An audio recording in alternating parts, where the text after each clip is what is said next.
What's going on, guys? Welcome back to the channel. Now that we have the 8 HP mounted under the K24 swapped Subaru BRZ, today we are going to be working on installing our digital shifter. This unit from DCT Shifter is awesome, feels amazing. We've got my buddy Dan over here is going to be helping me sort of fabricate a mounting plate for it so that we can actually get this thing in the car and still allow for all the wiring to run from inside the cabin to the transmission on the underside. And probably gonna see if we can install a transmission oil cooler while we're at it. So stick around for this one. Let's jump into it.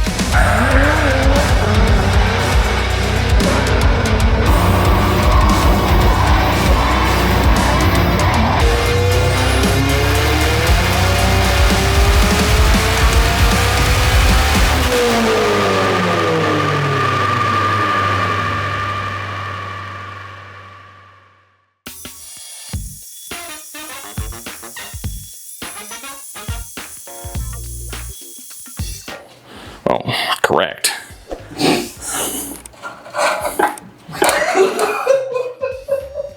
What a power stance.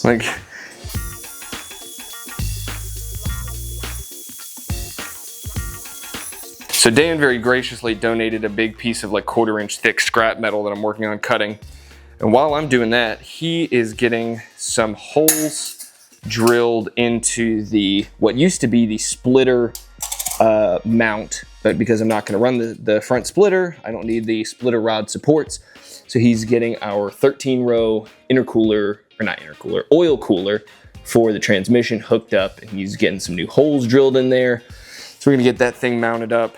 I decided to go with push lock fittings instead of ANs. And the reason for that is that underneath the tunnel, the fittings that come off of the transmission that feed and return the oil are really, really close to the tunnel of the transmission. They do clear and they don't touch when they're fully threaded in, but if the transmission is mounted in its fully mounted position as it currently is, it's basically impossible to thread out the fittings all the way and be able to pull it out and then re-thread them back in. So I wanted to go with the push locks and just a regular set of like 1/2-inch ID hose or OD hose, so that if for whatever reason I ever need to disconnect that, I can just take off, you know, like the hose clamps and just basically pull the hose off of the fitting instead of having to remove the fitting from the transmission as a whole. So just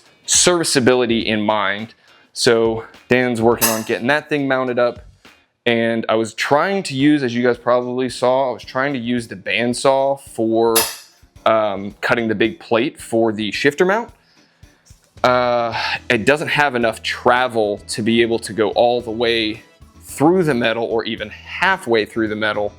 So I'm about to just grab an angle grinder with a cutoff wheel and we're just gonna do it that way. I've just been working on trying to get this plate cut and you've got everything done for me already. I love having Dan around. He just does everything for me. Just makes my job real easy. So while he's under there doing that, so I've been working on trying to get that 1/4-inch steel plate cut. He went ahead and got our transmission oil cooler mounted up to the front bar. Again, this is what used to hold the splitter rods, but I'm not running the splitter anymore and I don't need that. So what I wanted to potentially do was actually have these, you know, have the transmission one mount here right onto this side of the crash bar and then have the engine oil cooler go on this side. But what I was gonna do is I pulled out the little fog light things and I was gonna cut this, you know, the interior, basically cut all that out so it just flows straight through. But even with doing that, if I mounted them off of the crash bar, they would sit like up here, so that kind of defeats the purpose. You're not getting the airflow to the cooler, which would sit roughly in this position. So if I had, you know, one of those crash bars where it has like the bar up, it's almost like a cage, it has the bar up front or up top and it has a lower bar, I could probably mount it on the lower one. So we'll see down the road if I get like a true, what is it? Like TFF, True Faction Fab, makes a big, like really fancy, like cage style front crash bar.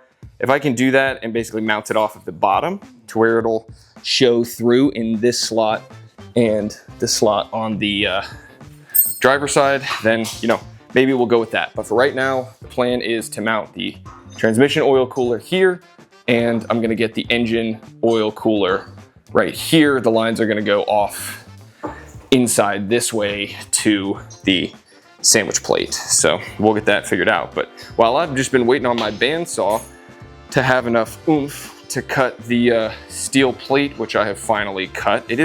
What is this, 1/8 inch thick?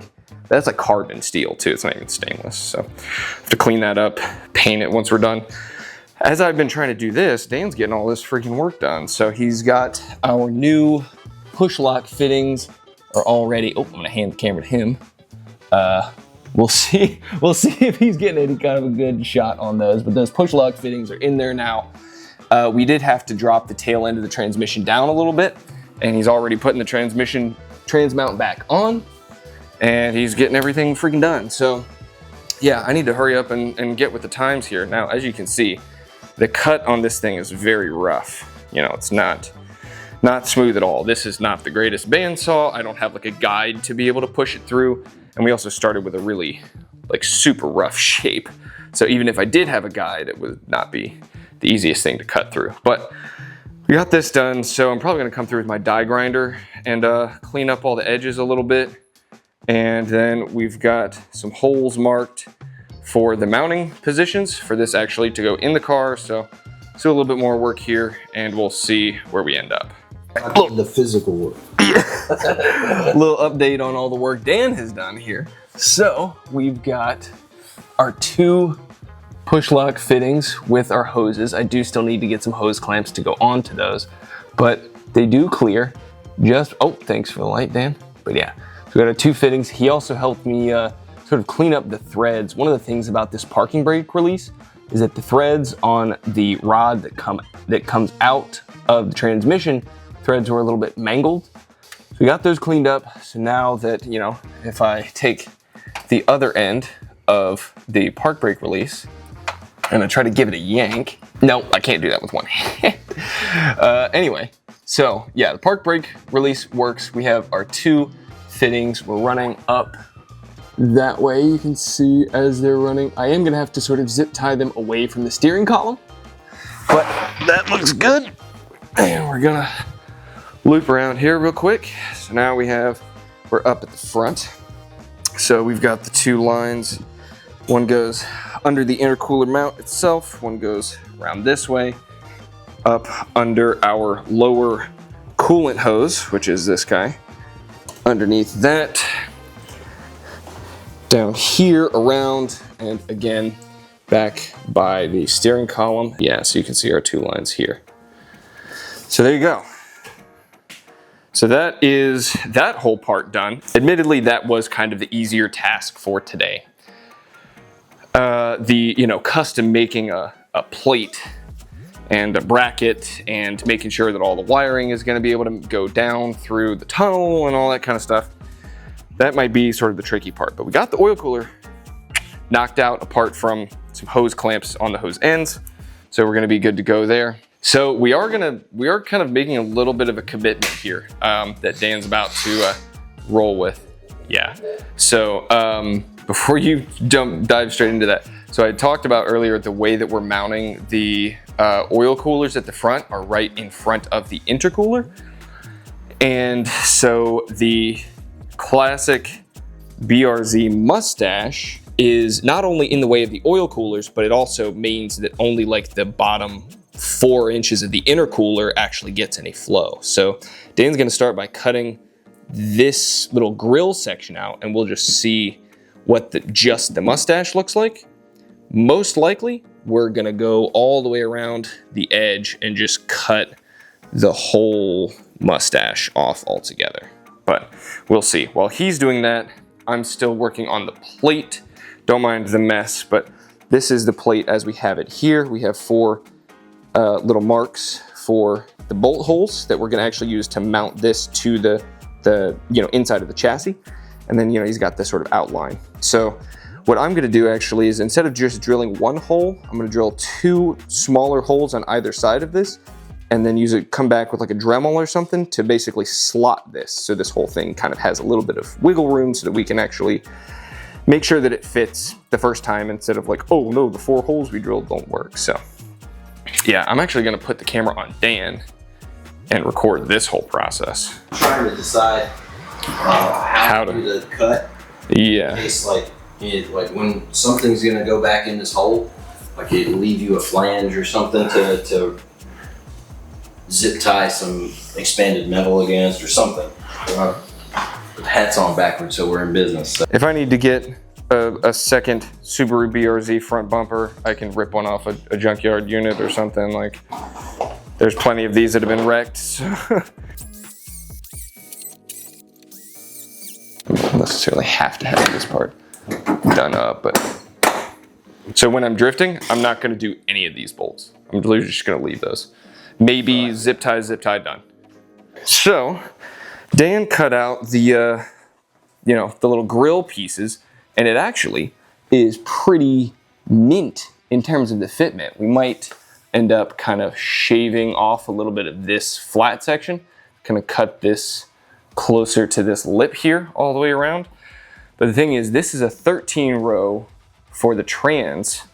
The engine oil cooler is actually 6 inches tall, whereas this one's only like, it's like 5 3/4.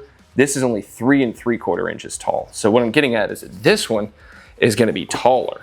So this one's already gonna have to like not basically have interference along the bottom of this. So we were just kind of debating on, what do we want to do? Do we want to keep the mustache? Do we want to cut this out a little bit? But also, again, my intercooler is this tall. So we're really only getting half of the flow through the intercooler with the mustache in place. So I think we lose the mustache. So this is gonna be the drift car anyway. It's gonna get a body kit eventually, and I'm sure I'll probably have to modify that front bumper. And I mean, this thing's already, like, look at the wrap on this. Like, that's so trash. So you know what? I think we'll just go ahead and give her the old send. Yeah, so can you pop those 2 tabs off on that side? Like pull, yeah, pull out while you push on the tab. Yeah, so then yeah, just hold one corner. Because don't scratch. Yeah, don't scratch it. Yeah, because I mean, again, so see how tall the intercooler is? The mustache stops right here.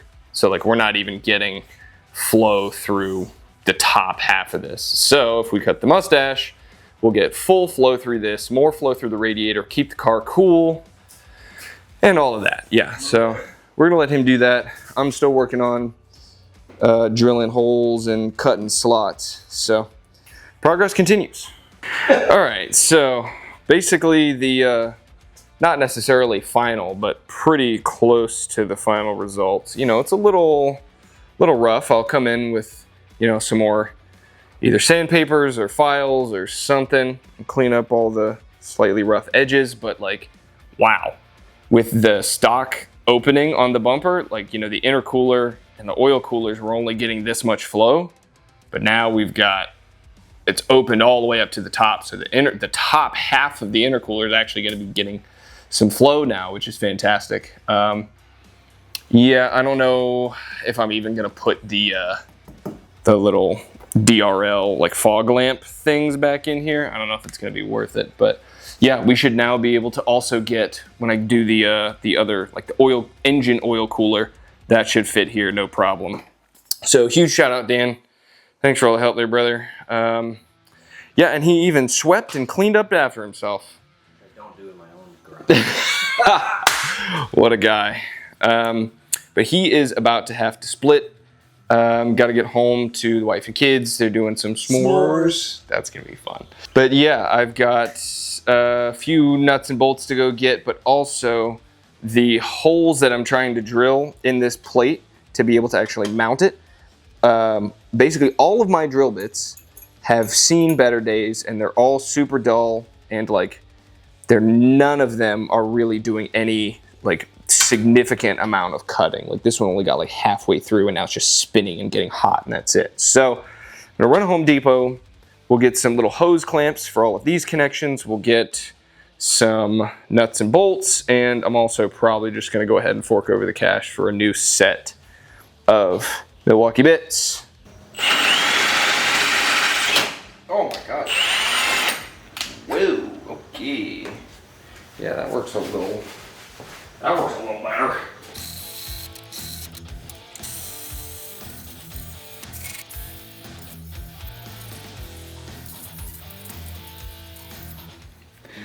And here we go, guys. Here is what is effectively the finished product on the mounting plate. Now, obviously, this hardware is a little longer than I expected it to be, so I'm gonna have to get some smaller bolts for that.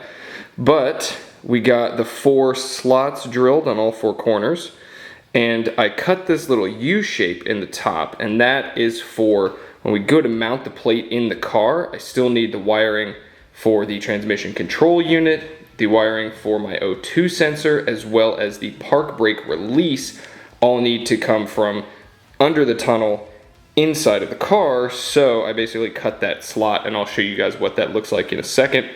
And then the hardware that I'm using is this small M5 by 0.8 millimeter thread pitch. So I tapped 4 threads into that, and I probably will take this plate and actually paint it so that, you know, it's a carbon steel plate, it's not stainless, so this will rust eventually. So I'll probably disassemble all this and paint it black, but let's go ahead and toss this in the car so I can show you guys what it looks like. And here you go. I don't know, you know, how great of an angle. I'll switch it up here in a second, but now, you know, it's obviously not like tight, not super tight, not like torqued or anything, but this guy now has a great feel to it. You know, generally, this is going to be our POV. So when we're driving and we want to bang a new gear, we can just come straight over, hit it this way, we can come all the way here, we can just go from the front and yank it back. If we need to downshift that number, new gear. So yeah, I think the plan, the way that I have sort of mounted this, is that up shifts will be pulls, downshifts will be push forward. Now, if you recall that slot that I had cut in the little U shape that I had cut in that plate is basically leaving this gap open. My camera wants to stop moving the focus around. Yeah, so it leaves this gap open here so that we can get the wiring for the transmission control unit. We can get, where else? The O2 sensor plug is in here somewhere, and also the park brake release. So that'll run up through this way, and I'll have to get creative with where I'm gonna mount that. Once I put the plastics, the whole center console back on, so I just threw on the plastics just like temporarily in place just to kind of get an idea of sort of, this just slips right over the top. So I don't think I'm gonna put any like additional retainer on this or anything. I think it's just gonna stay just like that. But yeah, what was I saying? Yeah, so the park brake release, it's basically just a long cable that disengages the park while the car is off. I don't have to start the car to take it out of gear to be able to push it forward, push it back, any of that kind of stuff. But so I might end up, you know, drilling another hole in this, either up or maybe on the side or something, and have the cable come through this way so that my little armrest thingy here, right? So if I need to take the car out of park, I just open this up and basically pull that release and lock it into place. And then I can, you know, you can close this back if you want to, or you can just, you know, pull the whole thing just straight off the top. So I don't know, we'll get creative with that, but not like a super crucial part that I'm really gonna put a whole lot of effort into filming necessarily. But yeah, having the shifter in here makes this whole build kind of start to come to life. Now, when I do turn this into a drift car and I want to put a hydro in here, I don't love the pull-up style hydros that, you know, sort of replicate your standard parking brake. But if I want to have a regular pull-back style, I don't know if I'm going to really be able to use one of those unless I mount it really far forward so that the handle for the hydro isn't in the way of me being able to get to the gear shift. I don't want it to be sitting right here, so I'm smacking my hand on it trying to get over here to get to the shifter. But I don't know, I'll figure that out. I might end up having to create some sort of custom bracket, because I do like the pull back style more than the pull up. But if I end up having to go with the pull up style, like, I'll make it work. Honestly, I'm probably just gonna run this for a while, because I know that these park brakes are actually quite good. I might need to replace the drums on the rear wheels, but we might run this just temporarily, you know, get a little drift button so that it doesn't have to do that. But I'm rambling. Shifter's in, it feels crazy. I'm so freaking excited for this. And that's gonna wrap it up for this one, guys. We got the shifter fully in place. We've got the oil cooler done. Basically, the only thing mechanically I have left to do is actually filling the transmission with fluid, which I can do from the oil cooler line. I might explain that in another video, basically why I would do that versus the regular fill port. But in any case, I really hope you guys enjoyed this video. Make sure to give it a thumbs up down below. Subscribe to the channel if you want to stay up to date, and follow the build. The only thing we really have left to do is the wiring, and we have to figure out a provision for the clutch pedal. And then this thing is ready to get some computer wizardry going and get on the road. If you guys want to check out any of the merchandise, head over to downshiftracing.co. We have shirts, hats, hoodies, sticker packs, the whole assortment. Head over there, pick yourself up something. And thank you guys so much again for watching. And until next time, build your dreams.